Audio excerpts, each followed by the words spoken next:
करो। जिनके पास बाइबल नहीं है वो हाथ खड़ा करो एक बार। जिनके पास बाइबल नहीं है वो हाथ खड़ा करो सीधे से। और जिनकी बाइबल घर रह गई है अब वो हाथ खड़ा करो सिर्फ।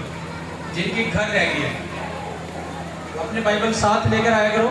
और नेक्स्ट संडे जिन्होंने बाइबल के लिए जो भी अपना जमा करवा रखा है, जिन्होंने बाइबल लेने के लिए, नेक्स्ट संडे आपको बाइबल मिल जाएगी। नेक्स्ट संडे आपने अपनी बाइबल लेकर जानी है।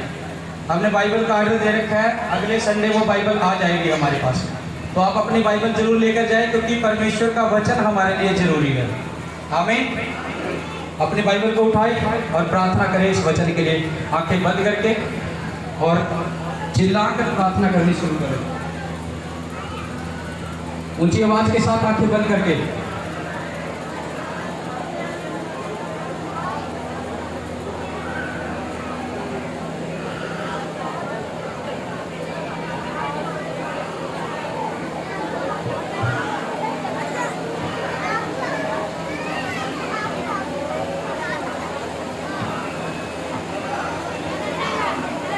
ऊंची आवाज से प्रार्थना करो वचन के लिए। ऊंची आवाज के साथ, ऊंची आवाज के साथ, ऊंची आवाज के साथ। मैंने कहा आपकी आवाज मुझे सुननी चाहिए। ऊंची आवाज के साथ चिल्लाओ, वचनों में प्रार्थना करो। ऊंची आवाज से, ऊंची आवाज से, ऊंची आवाज के साथ मुंह खोलो, मुंह खोलो, मुंह खोलो।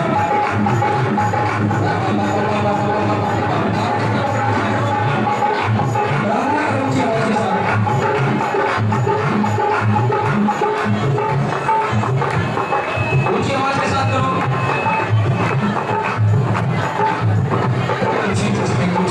आगे बढ़ करके वचन के लिए प्रार्थना करो।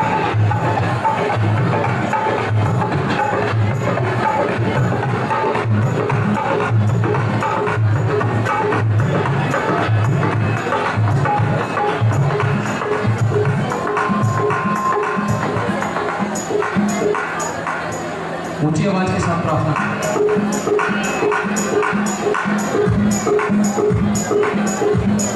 चिल्लाओ, बोलो, वचन मेरे जीवन में काम करे। प्रार्थना के बाद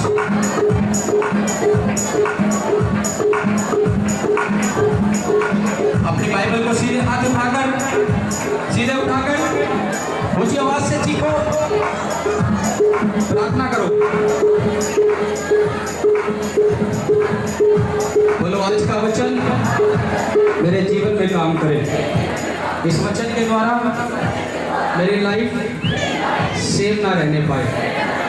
बोलो, इस वचन के द्वारा मेरे जीवन में खुदा काम कर रहा है।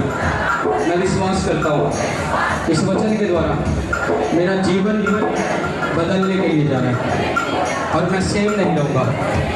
मैं प्रभु के अनुसार, प्रभु के वचन के अनुसार चलने वाला होगा। प्रभु यीशु मसीह के नाम तारीफ करें, तारीफ करें, तारीफ करें, तारीफ करें ऊंची आवाज के साथ।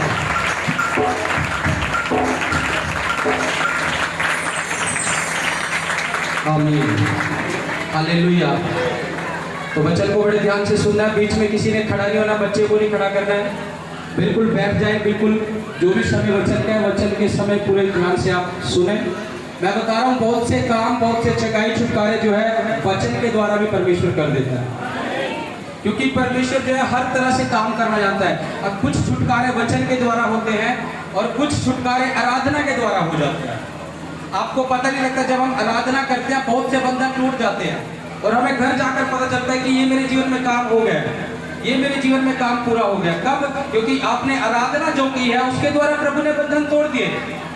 आराधना में परमेश्वर बहुत से लोगों को छुटकारा दे देता है। चंगाइयां खुल जाती है शरीर में आराधना करने से। मैं क्यों बार बार बोलता हूँ कि आराधना करो परमेश्वर की, क्योंकि आराधना के द्वारा भी परमेश्वर बंधन तोड़ता है।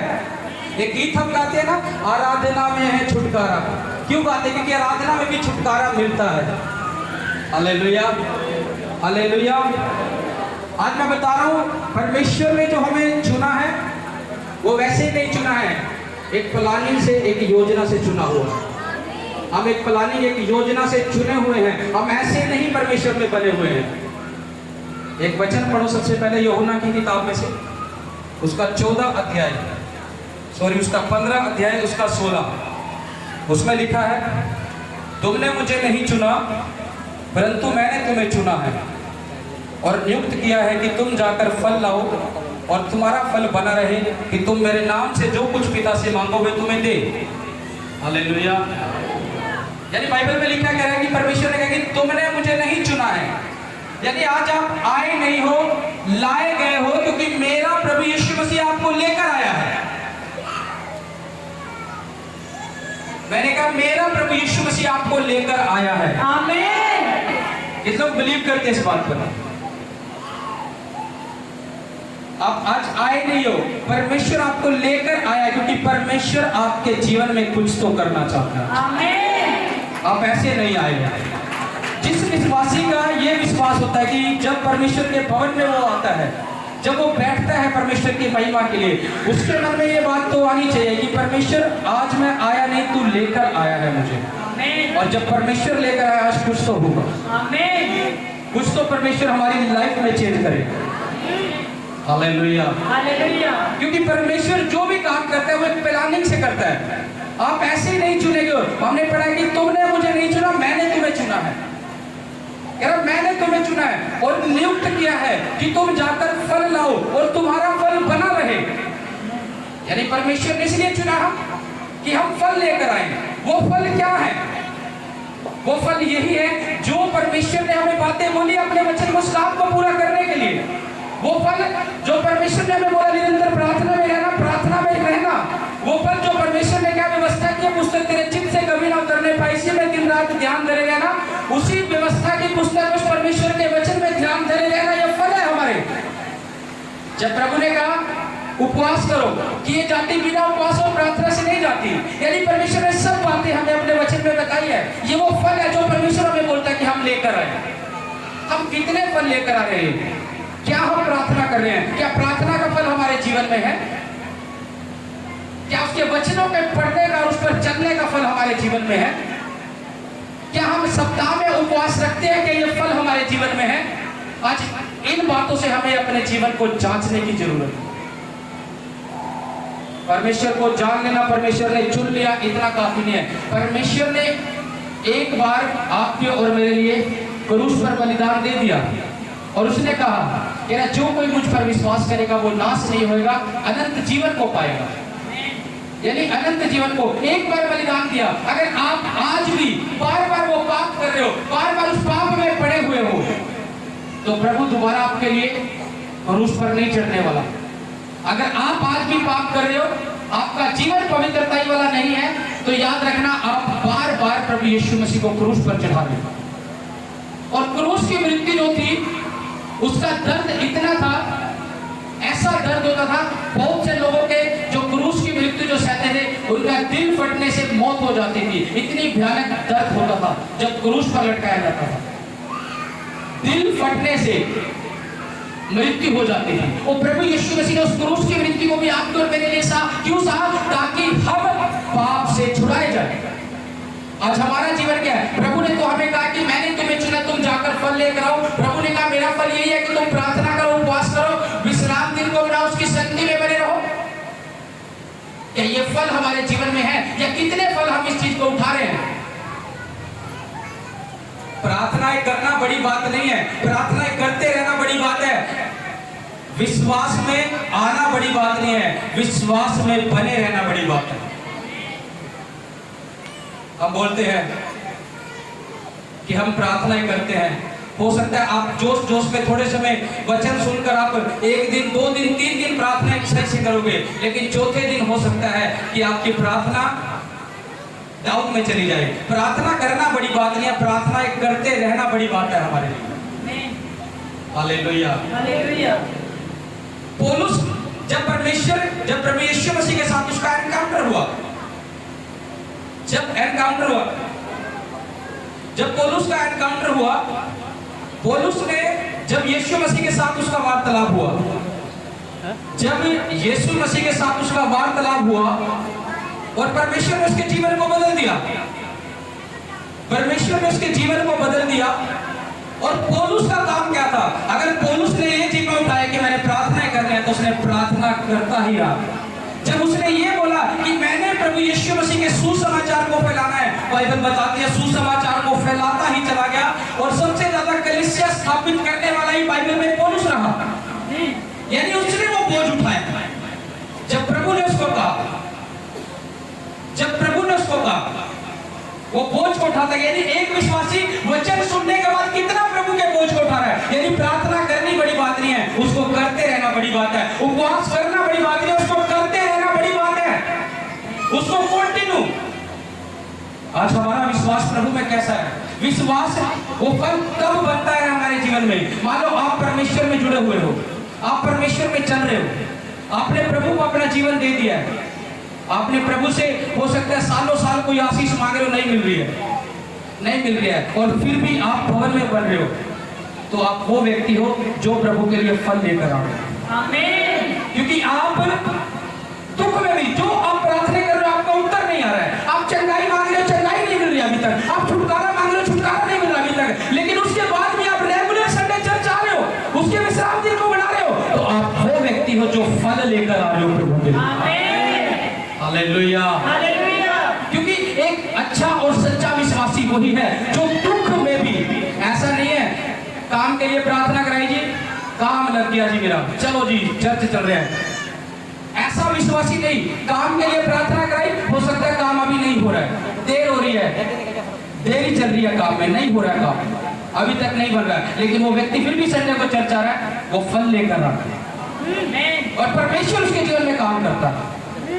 Hallelujah, hallelujah. हमें ऐसा विश्वासी बना है। प्रभु ने कहा तुमने मुझे नहीं चुना, मैंने तुम्हें चुना और नियुक्त किया कि तुम जाकर फल लेकर आओ और तुम्हारा फल बना रहे। प्रभु ने वही नहीं रोकते कि तुम जाकर फल लेकर आओ, आगे बाइबल में लिखा है तुम्हारा फल बना रहे। जैसे मैंने कहा प्रार्थना करनी नहीं है, करते रहना है, उपवास करना नहीं है, करते रहना है, संगति में आना नहीं है, आते रहना है। आमीन। Hallelujah, hallelujah. क्योंकि वचन ये बताता है कि तुम जाकर फल लाओ और तुम्हारा फल बना रहे। आमीन। यानी दुख में भी आशीष मिले हो या ना मिले हो, उसमें बने रहे हम। आमीन। काम हुआ हो जीवन में ना हुआ, बने रहे। अब्राहम बना रहा, बच्चे की आशीष नहीं खुली उसके पास, 100 वर्ष की आयु में बना रहा वो फल था जो फल लेकर आ रहा था परमेश्वर के लिए, बना रहा वो। और 100 वर्ष की आयु में ऐसा नहीं है परमेश्वर आशीष नहीं देगा, जब आप बने रहोगे, यानी काम हुआ है नहीं हुआ फिर भी चर्च में आना ही है। आप मांग रहे हो, आपने जाना इस रास्ते है, परमेश्वर आपको इस रास्ते लेकर जा रहा है, आप कह रहे हो मेरे लिए ये रास्ता है, परमेश्वर मुझे ये रास्ते में लेकर जा रहा है, लेकिन परमेश्वर किस पर लेकर जा रहा है, उसके बाद भी आप चर्च में बने हुए हो, परमेश्वर आपको उस रास्ते पर इस पे लेकर जा रहा है, आप वो व्यक्ति हो जो फल लेकर आ रहे हो। आमीन। Hallelujah, hallelujah. यानी प्रार्थना करनी बड़ी बात नहीं है, उसको करते रहना है, उस फल को बना के रखना है हमें। कह रहा तुमने मुझे नहीं चुना, मैंने तुम्हें चुना है, तुम आए नहीं हो, लाए गए हो, अगर लाए गए तो आज कुछ होगा। आमीन। आज आपकी लाइफ में कुछ तो होगा। आमीन। Hallelujah, hallelujah. हालेलुया। हालेलुया। क्योंकि जब परमेश्वर जो काम करता है वो व्यर्थ चीजों का चुनाव नहीं करता है। मनुष्य व्यर्थ चीजों का चुनाव कर लेता है जो किसी काम की नहीं रहती, लेकिन परमेश्वर उसको चुनता है जिसको काबिल बना सके। आमीन। आज लोगों ने आपको रिजेक्ट कर दिया होगा, रिश्तेदारों ने आपको रिजेक्ट कर दिया होगा, पड़ोसी ने आपको रिजेक्ट कर दिया होगा, लेकिन याद रखो उस राजाओं के राजा ने आपको चुन रखा है, कुछ तो खास बात है। आमीन। आज पड़ोसी भाई नहीं देखता कि क्या बोल रहा है तुम्हारे बारे में, आज रिश्तेदार भाई बोलता क्या बोल रहा है आपके बारे में, आज आपका जो काम काज कर रहे वो नहीं बोलता कि क्या बोल रहा है आपके बारे में। अगर राजाओं के राजा ने आपको चुना है तो कुछ तो है। आमीन। और परमेश्वर कभी भी व्यर्थ चीजों का चुनाव नहीं करता, उसने आज्ञा ही ऐसी दी है। जब निर्गमन 20 अध्याय को हम पढ़ते हैं लिखा है तू मेरे नाम को व्यर्थ ना लेना। जब वो अपने नाम को व्यर्थ लेने नहीं देता, जब उसने आज्ञा दिया 10 आज्ञाओं में, तो आपका और मेरा चुनाव कैसे व्यर्थ कर सकता है? यानी उसने चुना है, कुछ तो काम होगा हमारे जीवन में। एक विश्वासी जब तक ये बातें नहीं समझेगा, वो परमेश्वर में चलता तो है, लेकिन सिर्फ एक विश्वासी की सोच यहाँ तक रहती है कि सिर्फ मेरे जीवन में आशीष हो, मेरे जीवन में काम हो, मेरे जीवन में हो, ये तो होगा, लेकिन समय पर होगा परमेश्वर के, समय पर होगा। यानी अब्राहम का काम जो बच्चे की आशीष मांग रहा था, समय पर मिली उसको। परमेश्वर ने 100 वर्ष की आयु में देखा, अब्राहम परमेश्वर से दूर हो गया था? क्या उसने परमेश्वर की सेवा करनी छोड़ दी थी? क्या वो परमेश्वर के नाम को भूल गया था? नहीं भूला। 100 वर्ष कम नहीं होते हैं। बोलने में छोटा सा लग रहा है, लेकिन जब आज के टाइम में 100 साल तक कोई पहुंचता भी नहीं है, उम्र भी नहीं लेता है 100 साल तक, लेकिन अब्राहम को 100 साल बाद आशीष मिल रही है। विश्वास कितना बड़ा होगा उसका कि 100 साल तक भी परमेश्वर में बना रहा हो। Hallelujah, hallelujah. जैसे मैंने एक एग्जांपल दिया, जब हमारे मान लो माता पिता है, एक जन कोई भी खड़ा हो, खड़े हो जाओ। अब मान लो ये भाई है, दिख रहा है सभी को? अब मान लो ये भाई है, इसके पिता ने, अब कितने भाई हो? 3 भाई हैं। 3 भाई हैं। जो प्रॉपर्टी होगी तीनों के हिस्से में जाएगी, जाएगी कि नहीं की? इनका पिता तीनों के हिस्से में देगा ना, क्योंकि इनका बाप है वो। बड़े ध्यान से समझो, क्योंकि इनका बाप है वो। अगर इसका पिता इसको प्रॉपर्टी का हिस्सा ना दे, 2 को दे दे, तो क्या ये पड़ोसी को अपना पिता बनाएगा? पिता तो वही रहेगा, इसका पिता तो वही रहेगा। क्या छोड़ देगा उस पिता को? क्या पिता कहना छोड़ देगा उसको? बाप तो वही रहेगा। या तो प्रॉपर्टी मिली हो या ना मिली हो, बाप तो वही है। आशीष मिली हो ना मिली हो, बाप तो हमारा वही है। आमीन। ये एक फल उस विश्वासी के अंदर होता है। यानी ऐसा नहीं परमेश्वर तुम्हें आशीष नहीं दी, चल मैं चर्च में नहीं जाऊंगा, मैं प्रार्थना नहीं करूंगा। जब तुम संसारिक बाप को, चाहे वो तुम्हें हिस्सा दे ना दे, उसको नहीं छोड़ते हो, उसको फिर भी पिता कहते हो। कोई पूछता है तेरे पिता का नाम क्या, फिर भी उसी पिता का नाम लेते हो कि मैं उसकी संतान हूँ, मैं उसका बेटा हूँ, तो वो भी हमारा बाप है। उसके साथ भी ऐसा रिश्ता बना के रखो, आशीष मिले ना मिले, बाप तो हमारा वही रहेगा। आमीन। Hallelujah, hallelujah. हालेलुया। हालेलुया। बाप तो हमारा वही है। जब तक जामती तक हम भागे, चाहे मिले ना मिले। अब्राहम जानता था बाप तो मेरा वही है, चाहे दे बेटा ना दे, बाप तो मेरा वही है। सेवा में बना रहा, और 100 साल के बाद उसी बाप ने उसे बेटे से ब्लेस किया। आमीन। जाकरिया नबी था, जाकरिया के पास भी कोई संतान नहीं थी, वो भी बूढ़ा हो चुका था, लेकिन वो भी प्रभु का सेवक था, वो भी प्रभु का दास था, और वो परमेश्वर के भवन में सेवा करता था। और परमेश्वर के भवन में सेवा करते करते, यानी उसके पास कोई संतान नहीं थी। लोग उसको बोलते होंगे तू परमेश्वर के भवन में धूप दान जला रहा है, तू वैद्य की सेवा कर रहा है, फिर भी तेरे पास संतान नहीं है।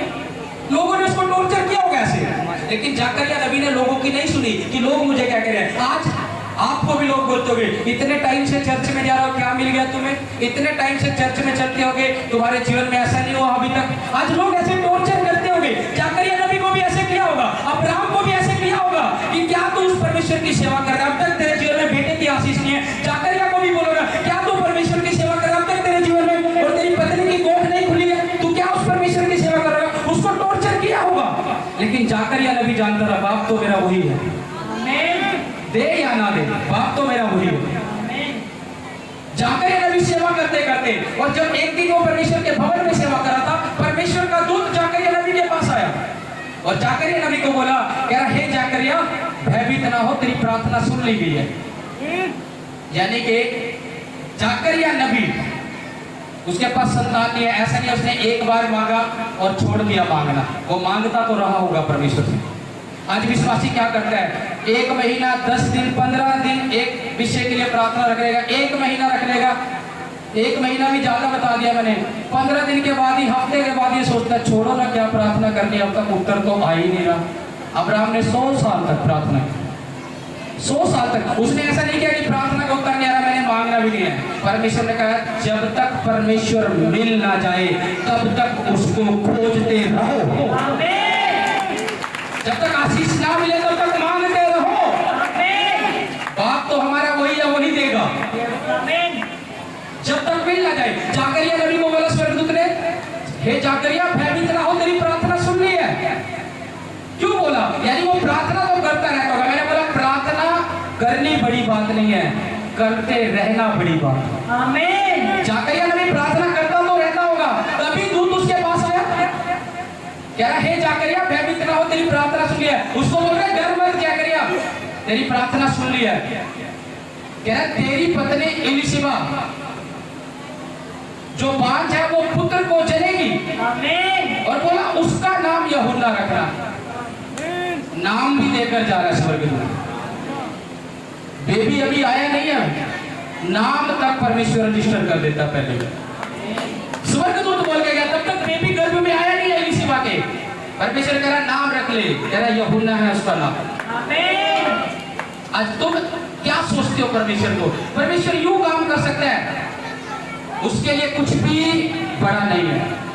उसको आशीष मिली नहीं है। पहले बोल के जरा स्वर्गदूत कह रहा है उसका नाम यूहन्ना रखना, यानी पहले चिन्ह दे दिया कि बेटा होगा, उसका नाम ये रखना यूहन्ना। आज तुम्हारी सोच क्या है? तुम परमेश्वर में आके क्या सोचते हो? पता नहीं परमेश्वर काम होएगा कि नहीं, पता नहीं इतने साल से रुक रही है आशीष को लेकर। वो तुम्हारी सोच तुम्हें लेकर बैठ जाती है। और स्वर्गदूत क्या बोल रहे हैं? कह रहा उसका नाम यूहन्ना रखना, यानी पहले से इसको बोल रहे, उसके विश्वास को चिताकर जा रहा कि तेरी पत्नी इलिशिबा यानी बेटे को जनेगी, उसका नाम यूहन्ना रखना तू। आमीन। और वो यूहन्ना कोई आम आशीष नहीं थी, आम आशीष नहीं थी। मनुष्य में उसके जैसा कोई जन्मा नहीं होगा यूहन्ना के जैसा, क्योंकि यीशु मसीह को भी बपतिस्मा यूहन्ना ने दिया, वो आशीष जाकर आगे पास कर ली। परमेश्वर उत्तम देना जानता अपने लोगों को। मैंने कहा परमेश्वर उत्तम देना चाहते हैं अपने लोगों को। Hallelujah, hallelujah. आज हमारी सोच इतनी सी है, लेकिन परमेश्वर बहुत बढ़कर हमें देने की सामर्थ्य है। आमीन। अब्राहम बना रहा, अब्राहम ने छोड़ा नहीं, प्रार्थना की, करते रहना बड़ी बात रही अब्राहम के लिए। जाकरिया ने मांगा, मांगते रहना जाकरिया ने बड़ी बात समझी, और दूत उसके पास आ गया। और मैं बता रहा हूं जैसे जाकरिया के पास दूत आया था, वैसे ही सेम दूत अब्राहम के पास भी आए। सेम दूत अब्राहम के पास गए जब अब्राहम मामरे के बांज वृक्ष के नीचे बैठा था। बाइबल में लिखा, उत्पत्ति की किताब में कह रहा है जब अब्राहम मामरे के बांज वृक्ष में बैठा था उसे दो पुरुष दिखाई दिए, उसकी आत्मिक आंखें खुली थी, यानी दो पुरुष दिखाई दिए। वो जान गया ये परमेश्वर के दूत है, और उनको बोल के गया अब्राहम, कह रहा तुम यहीं ठहरे रहो, मैं तुम्हारे लिए खाने पीने के लिए कुछ लेकर आता हूँ, मेरे घर से चलना और कुछ खा पी कर चलना। अब्राहम जान गया था वो परमेश्वर के दूत है। और बाइबल में लिखा दो पुरुष उसे दिखाई दिए, दो पुरुष, यानी जब तक आत्मिक आंखें बंद रहेगी एक विश्वासी की, वो सही और गलत को पहचान नहीं पाएगा क्या है।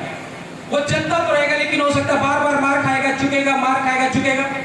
अब्राहम की आत्मिक आंखें खुली, उसने दो पुरुषों को देखा और तभी पहचान गया ये परमेश्वर के दूत है, मेरे लिए आए हुए हैं। आमीन। Hallelujah, hallelujah.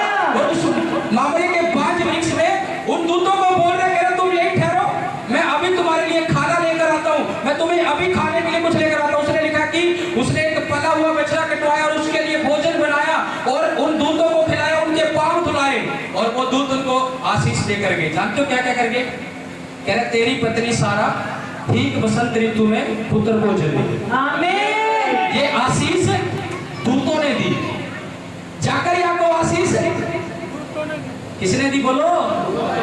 दूत आया, कह रहा मैं भी तेरी प्रार्थना सुनने गया। अब्राहम के पास दूत आया, कह रहा तेरी पत्नी सारा जो है, कह रहा ठीक बसंत ऋतु में लड़के को जन्म देगी।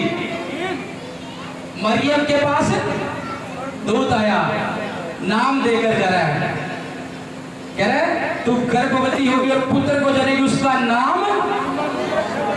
नाम पहले देकर जा रहा है। आशीष आई नहीं है, परमेश्वर पहले ही साइन करता है। जाकरिया को पहले नाम देकर गया, उसका नाम यूहन्ना रखना, लड़के की आशीष आ रही है। मरियम को बोल के गया उसका नाम यीशु रखना, क्योंकि बेटे की आशीष, यानी तू एक पुत्र को जनेगी और वो पूरी मानव जाति के लिए उद्धार का कारण होगा।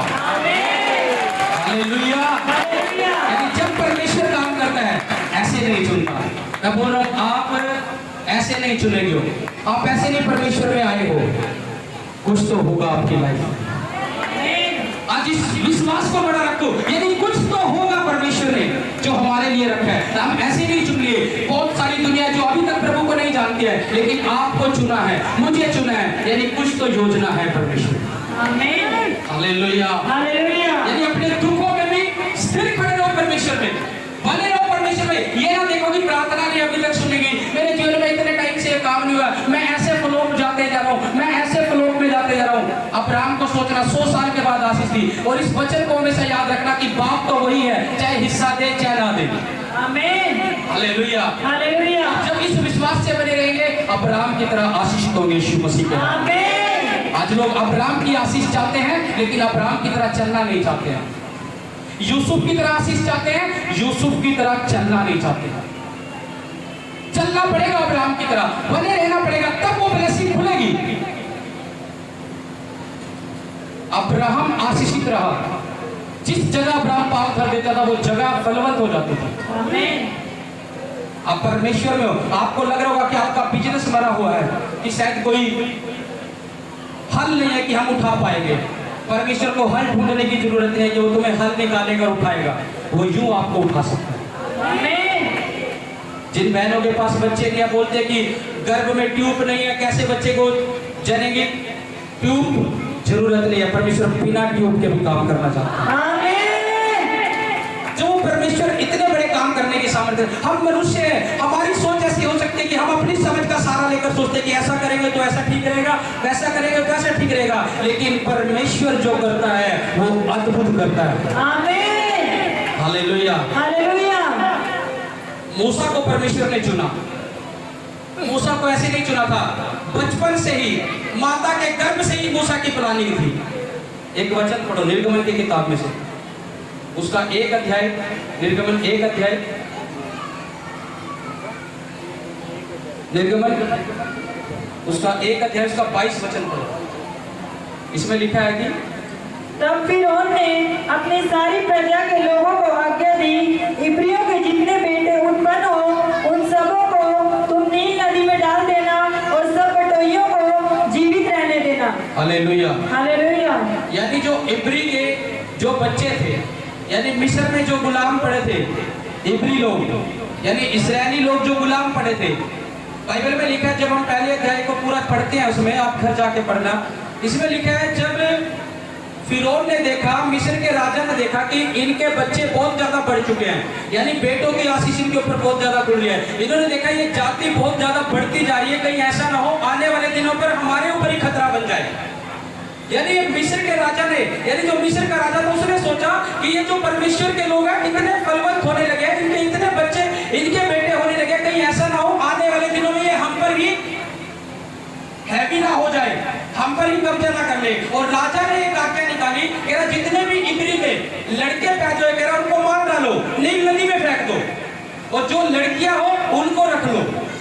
वो लड़कियां क्यों रख रहे हैं? ताकि वो उनसे अपने संबंध रखे, अपने लड़कों की शादियां कराए, यानी ताकि उनको भी अपने में मिला सके वो। हालेलुया। कह रहा जितनी लड़कियां जन्मी हैं उनको छोड़ देना, जितने लड़कियां उन सबको नील नदी में डाल दो और मार दो। आज आपका शत्रु आपके लिए प्लानिंग कर सकता है, कुछ भी वो आपको नीचे गिराने की कोशिश कर सकता है, जैसे मोजिस को, जैसे मूसा को किया। और बाइबल में लिखा है जब मूसा का जन्म हुआ 3 महीने तक मूसा की माता ने उसको छिपा कर रखा। 3 महीने तक, यानी सभी बच्चों को मार दिया गया, 3 महीने तक मूसा को छिपा के रखा। लेकिन जब 3 महीने से और ज्यादा छिपा नहीं सकी, उसकी माता ने क्या किया, एक टोकरी बनाई, इसके 2 अध्याय में लिखा, आप घर पढ़ना इस चैप्टर को। एक टोकरी बनाई और उसमें मूसा को डाला और नील नदी में छोड़ दिया। अब देखो मूसा के जीवन से कुछ तो प्लानिंग थी, शत्रुओं ने मारने की कोशिश की और नील नदी में उसकी मां ने छोड़ दिया उसको। और बाइबल बताती है कि फिरौन की जो बेटी है वो नील नदी में नहाने के लिए आई, यानी परमेश्वर ने उसकी बुद्धि को भी फेर दिया, उसकी बेटी की, फिरौन की।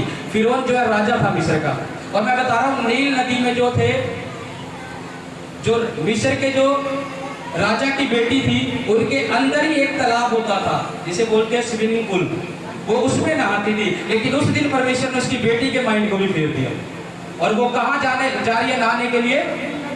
कहाँ जा रही है? नील नदी में। उस अन्य जाति के जीवन में परमेश्वर काम कर रहा है, नील नदी में लेकर जा रहा है, जबकि वो अंदर तालाब में नहाती थी, राजा की बेटी थी वो, मिस्र का जो राजा था उसकी बेटी थी, वो अंदर तालाब में नहाती थी। लेकिन उस दिन वो नील नदी में जा रही है, क्यों? परमेश्वर काम कर रहा था। अन्य जातियों के जिले जो आपको गिराना चाहते हैं, परमेश्वर उनके द्वारा आपके जीवन में काम करेगा। आमीन। वो राजा की बेटी, परमेश्वर ने उसके माइंड को फेरा, बोला कि चल आज नील नदी में नहा के आ। और जब नील नदी में नहाने जाती है, जो टोकरी में मूसा था, जो बच्चा था मूसा 3 महीने का। अब इससे एक और बात देखो, अगर फिरौन की बेटी इस तरफ नहा रही है और बच्चा उस तरफ से छोड़ा है आउटसाइड से, लेकिन बच्चे की दिशा कहां जा रही है? फिरौन की बेटी की तरफ।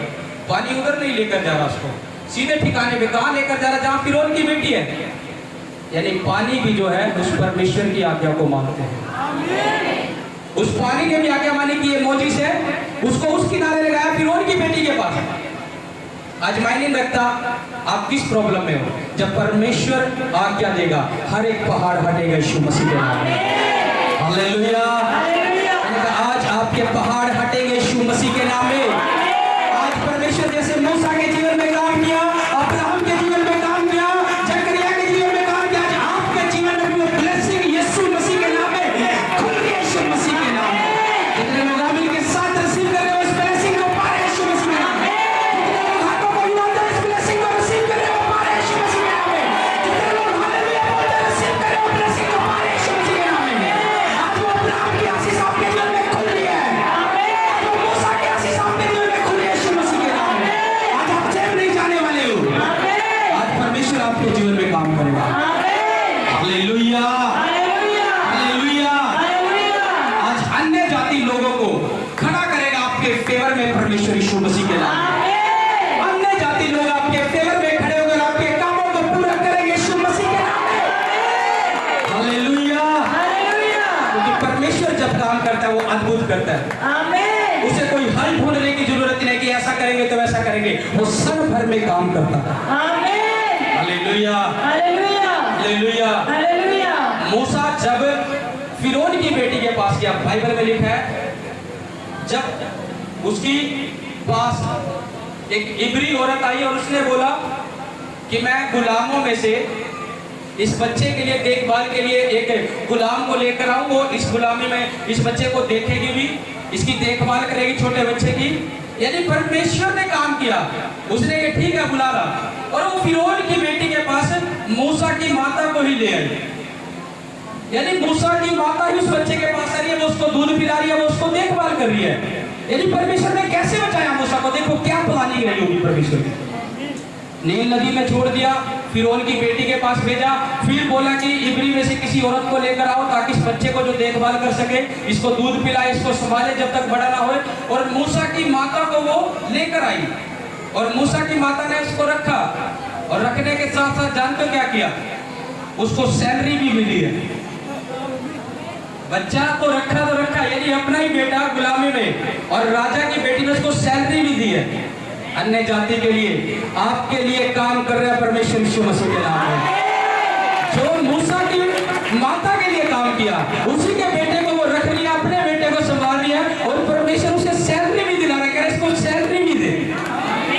Hallelujah, hallelujah. यानी परमेश्वर जब काम करता है वो अद्भुत करता है, वो हमारी सोच से बढ़कर करता है, हम जानते भी नहीं ऐसा। वो गुलामों को, बच्चों को मार रहे हैं, सारों को नील नदी में फेंक रहे हैं, लेकिन मूसा प्लानिंग के द्वारा बचाया गया और अपने परिवार के लिए भी आशीषों का कारण बना मूसा। आज आप अपने परिवार के लिए आशीषों का कारण बनने वाले हो। पहले कहा था अपने परिवारों के लिए आशीषों का कारण हो। मूसा ने अपने परिवारों के लिए आशीषों का कारण बना, और परमेश्वर ने ऐसा मन मूसा के अंदर डाला कि वो गुलामों पर अत्याचार नहीं करता था, जबकि मूसा खुद भी नहीं जानता था कि मैं गुलामों में से एक हूँ। मूसा छोटा सा ही था जो फिरौन की बेटी के पास आ चुका था। मूसा को खुद नहीं पता था कि मैं गुलामों में पैदा हुआ, लेकिन वो राजाओं के बीच में उसका पालन पोषण हुआ। लेकिन बाद में जाकर मूसा को यह बात पता चली कि तू गुलामों में से एक है। और मूसा जब गुलामों के पास जाता था, जो उसका भाई था सोतेला, वो गुलामों को पानी नहीं देते थे, टाइम पे खाना नहीं देते थे, लेकिन मूसा जानता नहीं था कि मैं भी गुलामों में से एक हूँ। लेकिन मूसा के अंदर ऐसा आत्मा था शुरू से ही परमेश्वर का, एक ऐसा हृदय और दीन और नम्र दिल था। जब वो गुलामों के पास जाता तो उनको मारता कूटता नहीं था, समय पर पानी भी देता था, उन्हें खाना भी देता था। एक ऐसी आत्मा परमेश्वर ने मूसा के अंदर डाली थी। वो जानता भी नहीं था कि मैं गुलामों में से हूँ, और वो फिर भी गुलामों के प्रति दीन और नम्र था। और बाइबल बोलती है धन्य हो जो तुम मन के दीन हो, क्योंकि स्वर्ग का राज्य उन्हीं का है। आमीन। आज हमें जरूरत अपने मन को दीन करने की। अपनी कठोरता को छोड़ दें कि हर एक बातों में। हो सकता है आपका हृदय, आपका दिल कठोर हो सकता है प्रार्थनाओं में, उसको दीन करो, नम्र करो प्रार्थनाओं के द्वारा। परमेश्वर आपके लिए काम करेगा। आमीन। Hallelujah, hallelujah, hallelujah, hallelujah. जब परमेश्वर ने मूसा के जीवन में काम किया, वो चुनाव आपका भी उसी परमेश्वर ने किया। आमीन। जिसका चुनाव मूसा, जिस परमेश्वर ने मूसा का चुनाव किया, उसी परमेश्वर ने आपका और हमारा भी चुनाव किया। आमीन। और वो कभी बदलता नहीं है। जो वो उस टाइम में काम कर सकता है, तो आज भी वो काम कर सकता है। आमीन। Hallelujah, hallelujah, hallelujah. हालेलुया। क्योंकि परमेश्वर देखते हैं हमारे विश्वास को कि हम किस तरह से, किस रीति से परमेश्वर के साथ बनकर चल रहे हैं, कैसा रिश्ता हमारा परमेश्वर के साथ है। सिर्फ आशीष के लिए हम परमेश्वर तक सीमित है? गुलामी में भी वो लोग परमेश्वर की आराधना करते रहे। जो इब्री लोग थे, वो एक ही बात बोलते थे, हमारा परमेश्वर एक ही है। चाहे वो गुलामी में भी पड़े थे, उनको खाना टाइम पे नहीं मिलता था, उनको पानी टाइम पर नहीं मिलता था, वो फिर भी उस गुलामी में भी अपने परमेश्वर की ही आराधना करते थे। वो मिस्र के देवताओं के पीछे नहीं भागे थे, वो फिर भी अपने ही परमेश्वर के पीछे थे, चाहे वो गुलामी में क्यों ना थे। सच्चा विश्वासी वही है जो दुख में भी परमेश्वर के प्रति फल लाना जानता है। आमीन। आज जरूरत है हमें अपने विश्वास के द्वारा वो फल लाने की, जो परमेश्वर में बना रहे हमारा फल। आमीन। जब तक हम फल लाने वाले नहीं होंगे, तब तक हम परमेश्वर की संतान नहीं हो सकते। जो प्रभु ने हमें वायदा किया है कि तुम मेरी संतान हो, तुम मेरे वारिस हो, तुम मेरे मित्र हो। वारिस, मित्र, संतान कौन है? जो फल लेकर आ रहा है प्रभु के। आमीन। जो फल लेकर नहीं आ रहा है, वो संतान भी नहीं है, वारिस भी नहीं है, मित्र भी नहीं है। वो अपने आप को धोखा दे रहा है। Hallelujah, hallelujah. वो अपने आप को धोखा दे रहा है। आज कोई भी काम आपके जीवन में कितना ही कठिन क्यों ना हो, कितना ही कठिन क्यों ना लग रहा हो, आपको एक पहाड़ लग रहा होगा मुसीबत कि पहाड़ हमारे आगे आगे है, मुसीबत की ये पहाड़ हमारे आगे खड़ा है। यीशु मसीह ने कहा, यदि तुम्हारा विश्वास राई के दाने के समान भी हो, तो एक बड़े से बड़े पहाड़ को कहोगे यहाँ से ऊपर जाता, वो ऊपर जाएगा। आमीन। वो विश्वास तो चाहिए राई के दाने जितना, तभी वो पहाड़ उठेगा। आमीन। Hallelujah, hallelujah. यानी वचन हमारी प्रार्थनाओं में कब काम करते हैं? जब हमारा जीवन वचनों के अनुसार चलने वाला होता है। पवित्रताई में चलना हमारे लिए बहुत जरूरी है। हमारा जीवन जब पवित्रताई वाला होता है, परमेश्वर की योजनाएं हमारे जीवन में प्रकट होनी शुरू हो जाती है। आज हम देखते हैं कि बहुत साल से ये काम मेरे जीवन में नहीं हुआ, मेरे परिवार में नहीं हुआ, मेरे बच्चों में नहीं हुआ। कारण क्या है? हो सकता है तुम पवित्रताई में अभी भी कहीं ना कहीं चूक रहे हो, तुम्हारा जीवन पवित्रताई वाला नहीं है। जिसका जीवन पवित्रताई वाला होगा, उसकी योजनाएं परमेश्वर के जीवन में प्रकट होती चली जाएगी। आमीन। Hallelujah, hallelujah, hallelujah. Hallelujah. Abraham ने अपना जीवन परमेश्वर को दिया और परमेश्वर ने उसे आशीष दी। जकरिया ने अपना जीवन दिया, जकरिया को आशीष दी। आमीन। मरियम के ऊपर दूत प्रकट हुआ, मरियम को आशीष दी। आमीन। वो दूत आपके जीवन में भी काम करना चाहता है। आमीन। बाइबल में लिखा है, जब मूसा परमेश्वर के लिए तैयार हुआ, मैं आपको बता रहा हूँ, परमेश्वर का दास जो मूसा था, वो बोलने में भद्दा था, यानी तोतलाता था, बोलने में तोतलाता था। बड़े ध्यान से सुनो इस बात को, वो बोलने में तोतलाता था, यानी तोतलापन था उसकी जुबान में, भद्दा था वो बोलने में। और भद्दा था, उसने परमेश्वर को ये बोला कि परमेश्वर, मैं बोलने में भद्दा हूँ, फिरौन मेरी बात को नहीं मानेगा।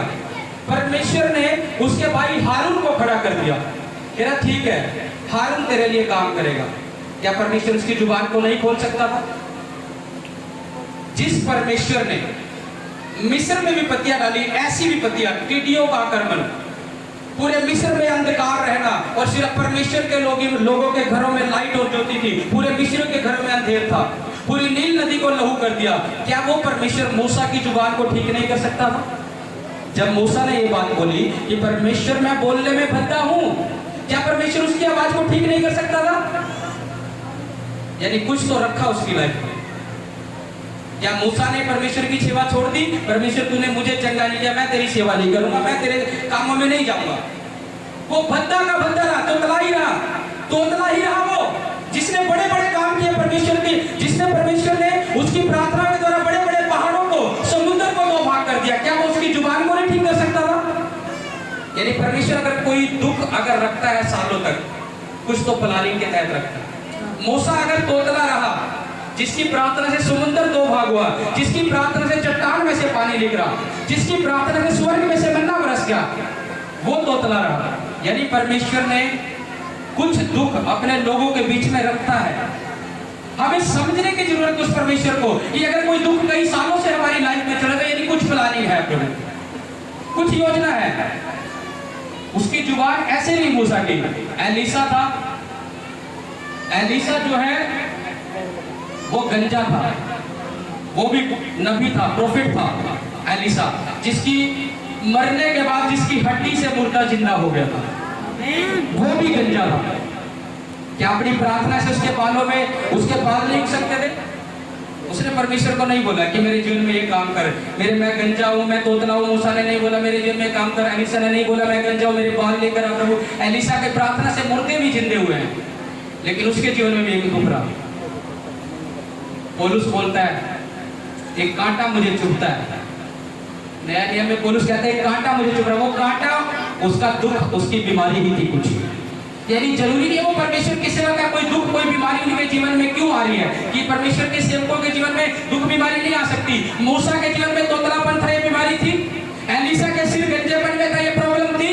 पौलुस के जीवन में कांटा था, यदि कोई दुख कोई बीमारी थी। परमेश्वर ने कहा सही समय पर इस कांटे को मैं निकाल दूंगा। यानी परमेश्वर सही समय पर आज जो भी कांटा आपके परिवार में, आपके बिजनेसों में, आपके बच्चों में, आपकी लाइफ में निकालेगा यीशु मसीह के नाम में। Hallelujah, hallelujah, hallelujah. परमेश्वर योजना से काम करता है। उसकी प्लानिंग को समझो, उसके वचनों की गहराई में जाओ, देखो परमेश्वर कैसे काम करता है। उसके सेवक तोतलापन रह के पूरी सेवा करके प्रभु को छोड़ा नहीं। आज विश्वासी के जीवन में थोड़ी सी बीमारी नहीं जाती, चर्च आना छोड़ देते हैं, प्रार्थना करनी छोड़ देते हैं, वचन पढ़ना छोड़ देते हैं, उपवास रखना छोड़ देते हैं। ठीक तो हुई नहीं, मूसा से सीखो। आज मूसा की आशीष तो चाहिए, उससे सीखो। तोतला रहा, भद्दा रहा, चंगाई नहीं खुली, परमेश्वर की सेवा पूरी करके गया। एलीसा गंजा रहा, परमेश्वर की सेवा पूरी करके गया। पौलुस को कांटा चुभा बीमारी का, परमेश्वर की सेवा कई गुना बढ़कर करी। सच्चा विश्वासी वही है जो फल लेकर आता है और फल को बना के रखता है। आमीन। सच्चा विश्वासी वही है जो प्रार्थना करता और प्रार्थनाएं करते रहता है। आमीन। जो भवन में आता है, भवन में आता रहता है। आमीन। जो उपवास रखता है, उपवास रखता रहता है। आमीन। वो सच्चा विश्वासी है जो प्रभु के लिए फल लेकर। आमीन। दुख में ये नहीं, दुख नहीं जा रहा है, प्रार्थना नहीं करनी, आज मन नहीं है प्रार्थना करने के लिए, आज उपवास का मन नहीं है, आज परिवार में ये बातें, आज चर्च नहीं जाएंगे, आज फलाना, ऐसा नहीं है। परमेश्वर ऐसा प्रेम नहीं चाहता अपने लोगों से। परमेश्वर ने हमें चुना है, परमेश्वर ने हमें बनाया, इसलिए बनाया ताकि हम उसकी महिमा करें, ना कि इसलिए बनाया ताकि हम संसार में अपना जीवन जिए। अगर संसार में होकर चलोगे तो दुख रहेगा, संसार में रहोगे तो दुख रहेगा, कलेश रहेंगे। Hallelujah, hallelujah. बाइबल बताती है संसार तुम्हें दुख कलेश पीड़ाएं देता है, लेकिन मेरे पास आओ, मैं तुम्हें अनंत जीवन दूंगा। आमीन। Hallelujah, hallelujah, hallelujah, hallelujah. आज दुख मायने नहीं रखता। आज बाइबल में परमेश्वर के वचन से देखो, कोई बात नहीं, आज चंगाई नहीं, कोई बात नहीं, परमेश्वर करेगा। ये घोषणा कंटिन्यू करते रहो, प्रार्थना करते रहो। आज मेरा बिजनेस नहीं चला, कोई बात नहीं, परमेश्वर चलाएगा। आज मेरे बच्चे सफल नहीं हुए, कोई नहीं, परमेश्वर करेगा। आज मेरा पति ड्रिंक नहीं छोड़ रहा, कोई नहीं छोड़ेगा। प्रार्थना करते रहो, परमेश्वर काम करेगा। आमीन। Hallelujah, hallelujah, hallelujah, hallelujah. आज हारो ना अपनी बीमारी से, शैतान से डरना नहीं है। बाइबल में लिखा है शैतान का सामना करते रहो, उसको चोट मारते रहो। प्रार्थना की बीमारी डाल दी, पति को नशे में डाल दिया, पति पत्नी में लड़ाई झगड़ा डाल दिया, बेरोजगारी डाल दी, वो आपको चोट मार रहा है, उसको प्रार्थनाओं की चोट मारते रहो, एक दिन वो ढेर होगा यीशु मसीह। Hallelujah, hallelujah. हिम्मत नहीं हारनी है। आज पति नशे नहीं छोड़ रहा है, पति ऐसा नहीं कर रहा है, हिम्मत नहीं हारनी है, चोट मारते रहना है प्रार्थना के द्वारा। एक समय तो आएगा जब वो कांटा आपकी लाइफ में से निकल जाएगा।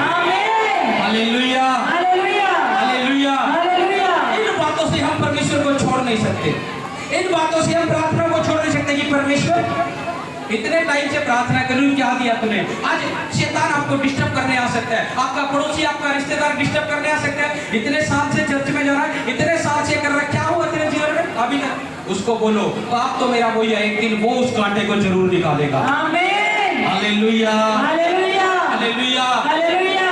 आज शैतान तीर चलाता है इन्हीं बातों को लेकर कि क्या तेरे जीवन में अब तक हुआ, कैसे हुआ, अब तक ये नहीं हुआ, अब तक वो नहीं हुआ, वो इन बातों को डालेगा आपके मनों में। लेकिन मूसा को याद कर लेना, वो भद्दा का भद्दा ही रहा लेकिन सेवा नहीं छोड़ी। पौलुस कांटा चुभता था, चुभता रहा, सेवा नहीं छोड़ी। परमेश्वर ने सही समय पर उस कांटे को निकाला। आमीन। अब बने रहो, परमेश्वर आपके लिए समय लेकर आ रहा है। वो कांटा यीशु मसीह के नाम में पार जा रहा है। आमीन। आपकी लाइफ में से वो पार जा रहा है यीशु मसीह के नाम में। वो कांटा हो सकता है आपकी बेरोजगारी हो, वो कांटा आपके परिवार में नशे का हो, वो कांटा आपके पति पत्नी की लड़ाई झगड़े में, वो कांटा आपके परिवार में उद्धार का हो। आज यीशु मसीह के नाम में हर एक कांटा यीशु के नाम में पार जा रहा है और उद्धार की आशीष आपके परिवार में खुली यीशु मसीह के नाम में। Hallelujah, hallelujah, hallelujah, hallelujah. आज बने रहो, अड़े रहो उस परमेश्वर में।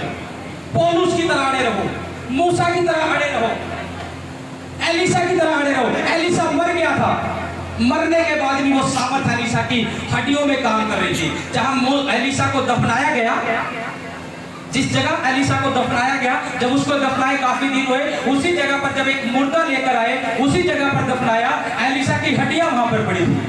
और उस मुर्दे को जब जैसे नीचे रखा और वो मुर्दे को एलिसा की हड्डी लगी, एलिसा की हड्डी लगी, वो मुर्दा उसी टाइम खड़ा हो गया। आमीन। यानी इतना अभिषेकित दास एलिसा, यानी परमेश्वर का जो मसा है, जो अभिषेक है, मरने के बाद भी उसके सेवकों की हड्डियों में तक काम करता है। आमीन। एलिसा को मेरे काफी दिन हुए होंगे, जब मुर्दा दफनाने उसकी हड्डी थोड़ी भी टच हुई, वो मुर्दा उसी टाइम जीव था। आमीन। देखो परमेश्वर कितने बड़े काम कर सकता है, जो अपने दास के मरने के बाद भी उसकी हड्डियों के द्वारा काम कर रहा है।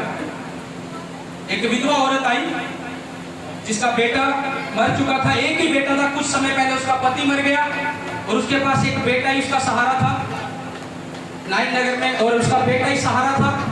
कुछ समय के बाद उसका बेटा भी मर गया। एक वो अकेली रह गई, वो रो रही थी, पीट रही थी कि पति भी चला गया, अब एक बेटे के सहारे से बैठी, तब बेटा भी मर गया और वो रोती हुई जा रही थी। और जानते हो, जब यीशु मसीह ने उसको देखा, जब यीशु मसीह ने उसको देखा, उसी टाइम उसके बेटे की अर्थी को रोक दिया वहीं पे, और यीशु मसीह ने उसकी अर्थी को छुआ और लिखा है उसी टाइम उसका बेटा जीव था। आमीन। और प्रभु यीशु मसीह ने उस विधवा के हाथ में उसके बेटे को सौंप दिया।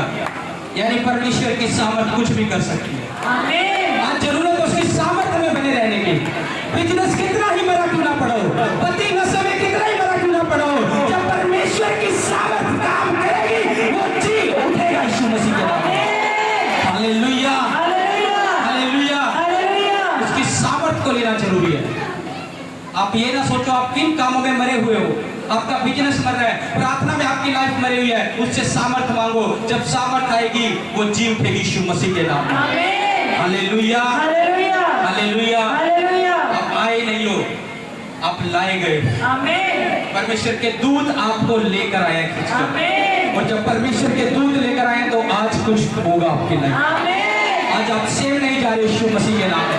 मैंने कहा अगर आप आमीन के साथ रिसीव कर रहे हैं, आप सेव नहीं जा रहे यीशु मसीह के नाम में। अपनी लाइफ में अपने बंधनों को टूटता हुआ देखो यीशु मसीह। परमेश्वर आज आपको सेव नहीं भेज रहे हैं।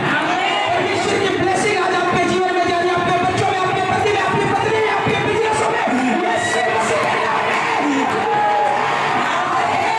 यीशु मसीह के नाम में, यीशु मसीह के नाम में। जितने लोग हाथों को हिलाते हुए रिसीव करेंगे, बंधन टूट रहे हैं उनके ऊपर से। जितने लोग हालेलुया बोलते हुए रिसीव करेंगे, बंधन टूट रहे हैं। मैंने कहा जितने ऊंची आवाज से आमीन के साथ रिसीव करेंगे, बंधन टूट रहे हैं।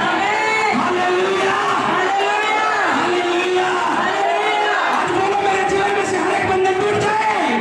बोलो बोलो बोलो मेरे जीवन में से बंधन टूट जाए। बोलो शुरू करो, मेरे जीवन में से बंधन टूट जाए। मेरे जीवन में से श्राप टूट जाए। बोलो बोलो मेरे परिवार में से नशे की आत्माएं जाए। आज बोलो बोलो हाथों को यहाँ पे बोलना शुरू करो। बोलो नशे की आत्माएं छोड़कर जाए। बोलो आंखें बंद करके बोलना शुरू करो। बोलो बोलो बोलो हर एक बेरोजगारी के श्राप टूटे यीशु मसीह के नाम में। हर एक बेरोजगारी के श्राप टूटे यीशु मसीह के नाम में। ऊंची आवाज से बोलो, जितने लोग बोल के रिसीव कर रहे हैं उनके ऊपर से बंधन टूट रहे यीशु मसीह के नाम में। Hallelujah, hallelujah, hallelujah. हालेलुया। मैंने कहा आज समय